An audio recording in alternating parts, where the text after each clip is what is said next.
what's up? Welcome back to the channel. Thanks for tuning in. Just downstairs working away on the dart, doing a couple little things. I did one thing this week that's pretty cool. I think you'll get a kick out of that.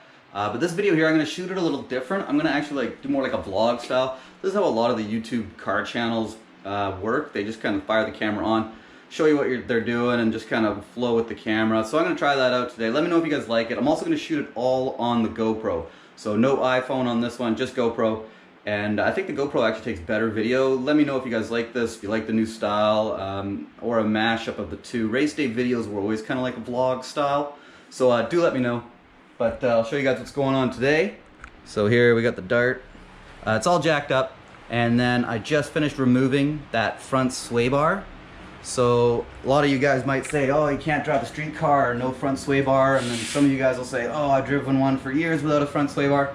So I'm going to pull mine off and just give it a try. I'm going to try it on the street. I'm going to try it at the track. And you know, if it's terrible on the street, but great on the track, it'll stay. And if it's terrible on the street, doesn't do anything at the track, I'll put it back on. That's kind of how I'm going to roll with it. But you can see she's all jacked up right now. That guy came out real easy. They're super simple to take out, just bolts. So if it does have to go back on, it's really not a big deal. And you know, I'm going to save, you know, got to be 15 pounds or so with everything, so little weight reduction. The main thing that this is going to do, it's going to help with some weight transfer. It will allow more weight to go back to the back end, hopefully get this thing to squat further, loosen that front end up. And what we're going for here, I want to pull a tire. If I can get a tire off the ground this year, that would be killer. Like, we got our time goal, like the horsepower I'm happy with. I'm happy with how the car drives on the street. We'll see what the sway bar does. But if I can get this thing to pull the tires this year, would be excellent. I know next year that'll happen. So just keep plugging away on the project. But the one other thing I'll show you guys that I did this week, this is really cool for you Mopar guys. I'm pretty sure you're all Mopar guys. But if you notice, my air cleaner in the scoop sitting a little bit higher. Looks like I got a new plate. I'm gonna pop the hood, show you guys what I did to my Mopar Performance air cleaner.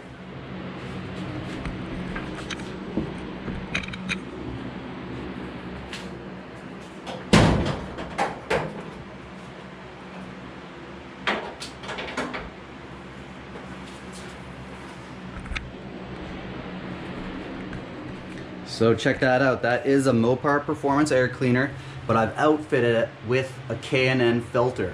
So when I first posted like that first drive video, I asked you guys, hey, what do you guys like? Do you guys want me to use this Mopar Performance one?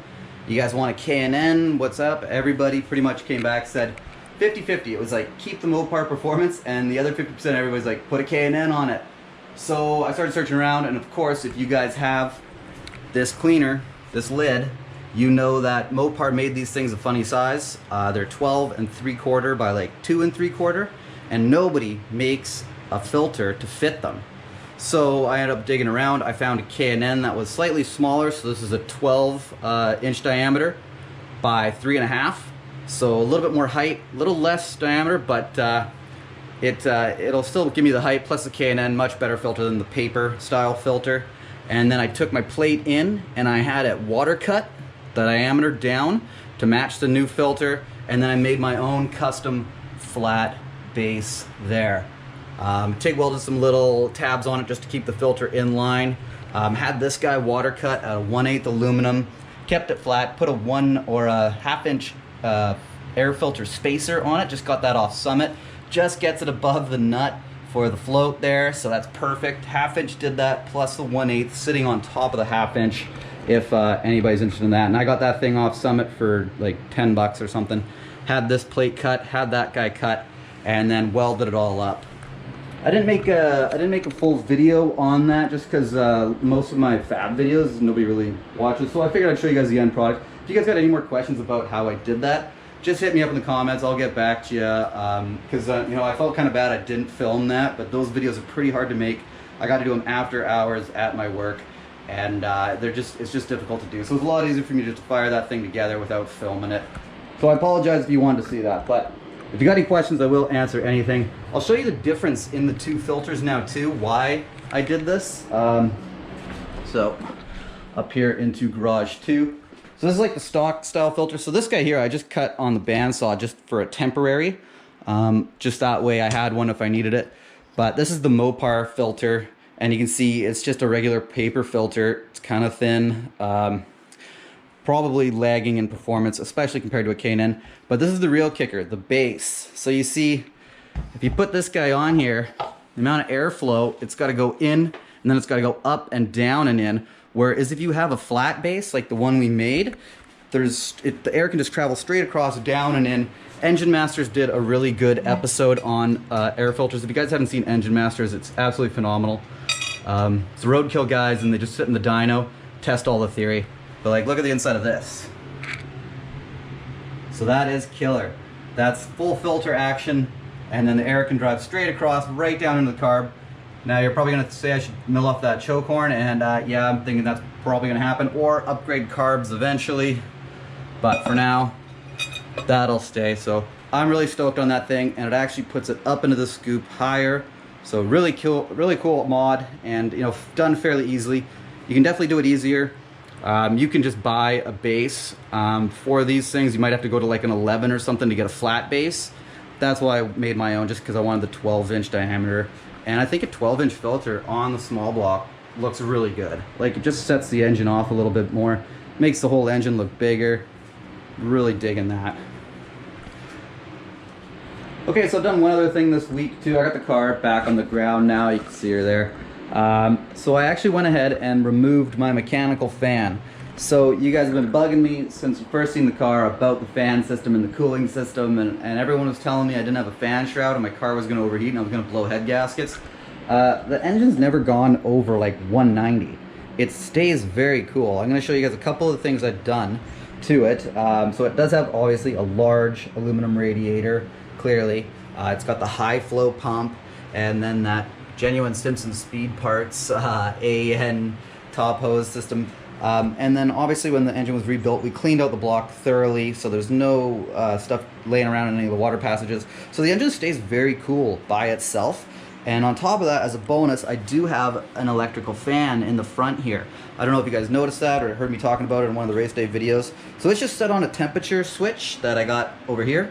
And it basically just kind of kicks on whenever I choose. If race day, I'll usually turn it to about like 160, so it kicks on at 160. If I'm just driving around town, 180, and that way sometimes it kicks on at a stoplight or whatever, but the car stays very cool.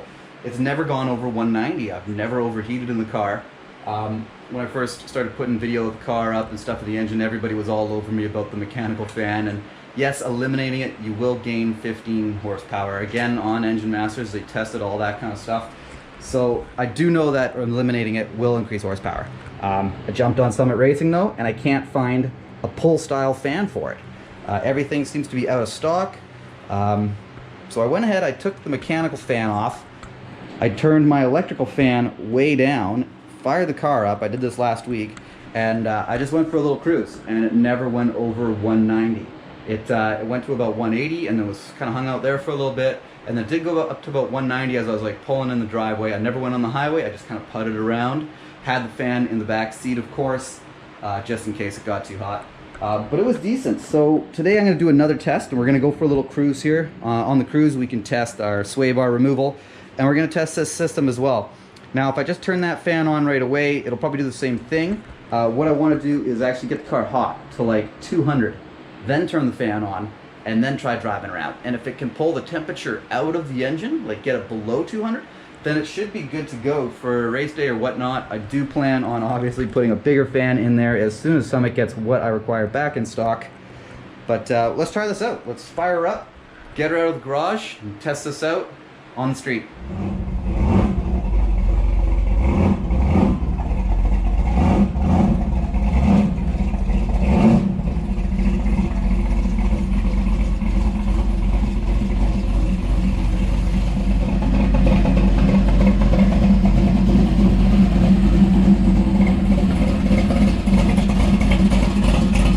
Dirty, but still looks pretty good.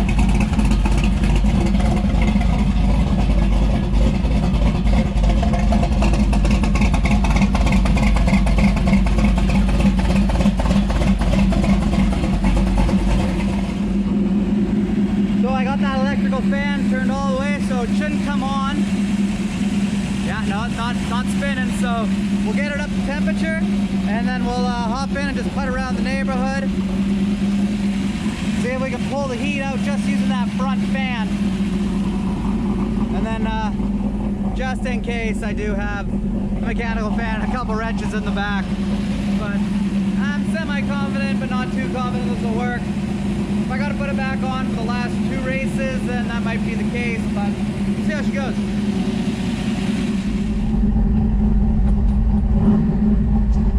Oh yeah, that's actually 190 right there, so it's, okay, it's going up. See, make sure you can see that. Yeah, might be a little hard for you to see the gauges, but I'll keep you posted. Okay, actually, yeah, that's going up to almost 200 here. So maybe we'll pull her forward. Yeah, it's getting hot now. Okay, so we'll get her up here. Yeah, let's turn that fan on.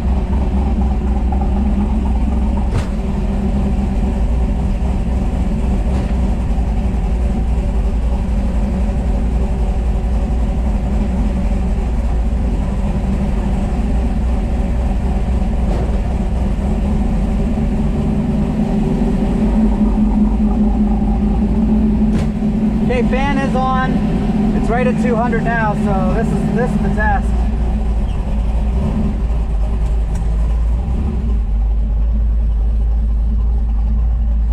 If it just keeps going up, I'll stop, throw the fan on it, get her home, let her cool down, or just hit the highway. Now we're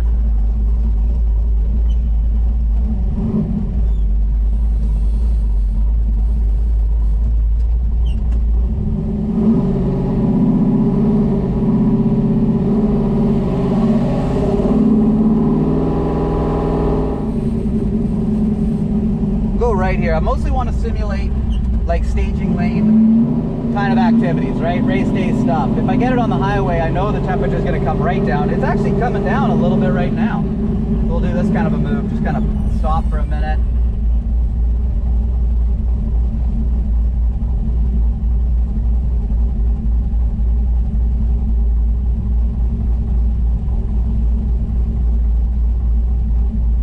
Doesn't seem to be climbing. I think that fan's doing okay.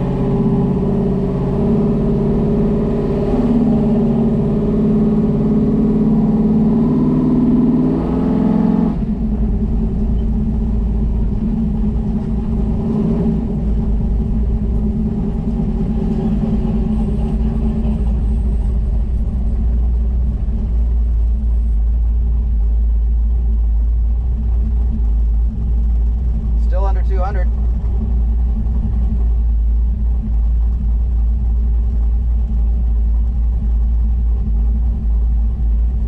I gotta think the big scoop helps too. Just lets a lot of air in and out of that engine bay. Still sitting under 200.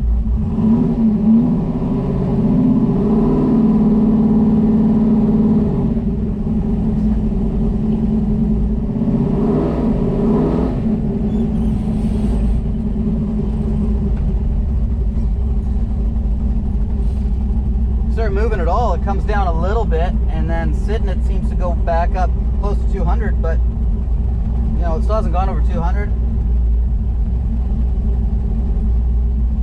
It might be one of those questions, you know, on a race day, if it sits around, you know, 195, 200, or if I can have it keep at 180 where it usually is on a race day, is it going to make 15 more horsepower at that higher temp, or is it going to start nulling itself out? Hey, thanks bud, right on. Sitting here, it's dropping. It's coming down a little. That little fan's okay. It's 16-inch diameter, but yeah, I don't know what CFM.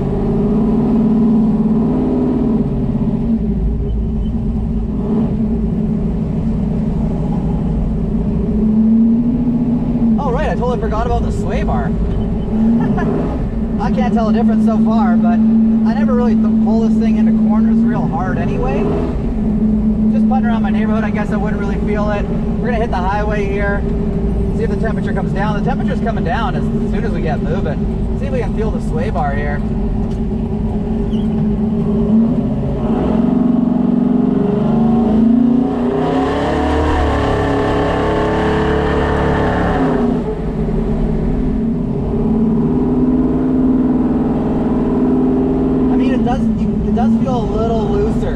corners, but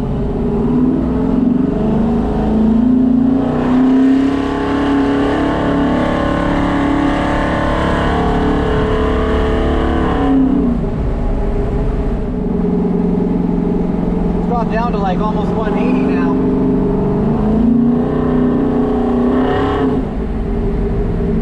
Front end does feel a little more floaty.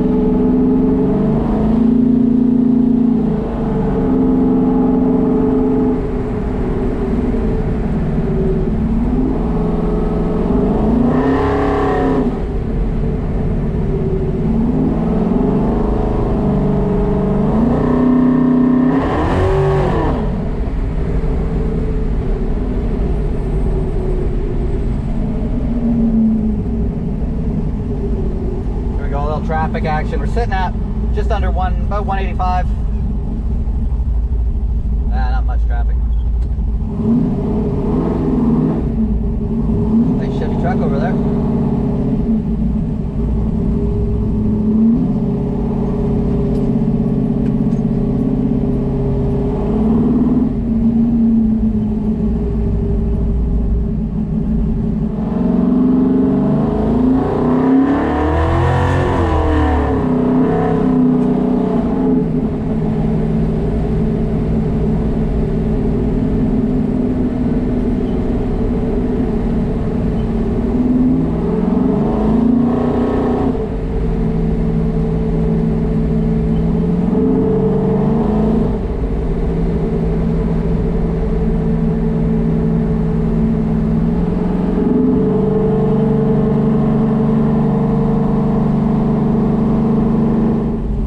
Is up to 200 now.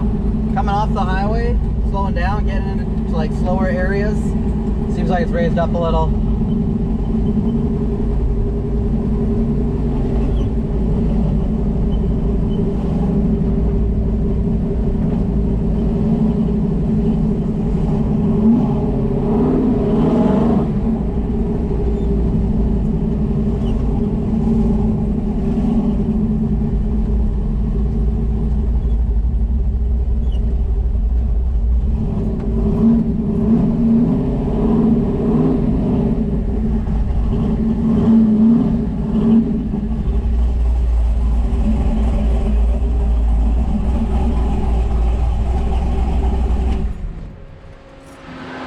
So the car's off and the fan stays on. It actually really works nice for race day because it'll keep cooling the air in the radiator, and then you fire it up and off, then it'll drop in a little more in temperature, keep it a little cooler at the track. But this video is kind of, I don't know, I'm gonna have to do some more testing. So it never went above 200, and that was with us starting the car at 200, starting the fan, sorry, at 200, and then driving around. So I'm gonna have to play around. I'm just gonna shut this off here. So that was with us, you know, starting it at 200 and then driving around and seeing if we can get it to go over. It never went over 200. Highway was fine. Highway was like 180, 180, 185. And then cruising around, it was like around 195. It did go up to 200 as we were pulling up to the driveway at the very end after coming off the highway. So I'm gonna have to play around with that a little bit more. Sway bar too, I'm gonna have to still feel that out. It is noticeably different. It does feel looser. Whether or not it's terrible on the street, yeah, we'll see. It doesn't seem to be bad just putting around. I totally even forgot that I had taken it off until I got going a little faster. That big corner you could feel a little bit. On the highway you could feel a little bit too. So that's still kind of a toss-up. Obviously I'm going to save everything. I don't throw anything away. I'm sure you guys are the same way. But you know, if we go to the track and this thing yards a tire all of a sudden, see you later, sway bar. But that's gonna do it for this video. Do let me know what you guys think too. Like we played around with a couple things, and the funny thing too is, you know, now the engine will run a little bit hotter everywhere. So at the track, you know, if it's up, it used to be around 180 at the track. If it's about 200 at the track now, is the 15 horsepower gain from losing the fan worth the temperature change? Like that's an Engine Masters episode right there. Heat versus the fan. So maybe I should go back and watch one of their episodes. I think they did one on running it hotter or colder. We'll check that out for sure. But that's gonna do it for this video. Do let me know what you guys think about the vlog style, and let me know more about what you guys want to see. I do cruise this thing quite a bit, so you know, I could do some more just standard cruising video if you guys are interested in that. There's a Mopar meetup night coming up. I go to these Mopar meets, a bunch of great guys from Victoria. Great Mopars. So probably gonna film one of those, and probably gonna get Natalie in the car. Natalie has not been in the car since we put the new motor in. So she's gotta go for a ride. We gotta scare her a little bit, I think. I think a couple guys mentioned in the race day videos we gotta put her in the seat, and we should do that. We'll do that. And like I say, we do got a race coming up soon, so stay tuned for that. Thanks for watching. Let me know what you think in the comments. We'll see you later.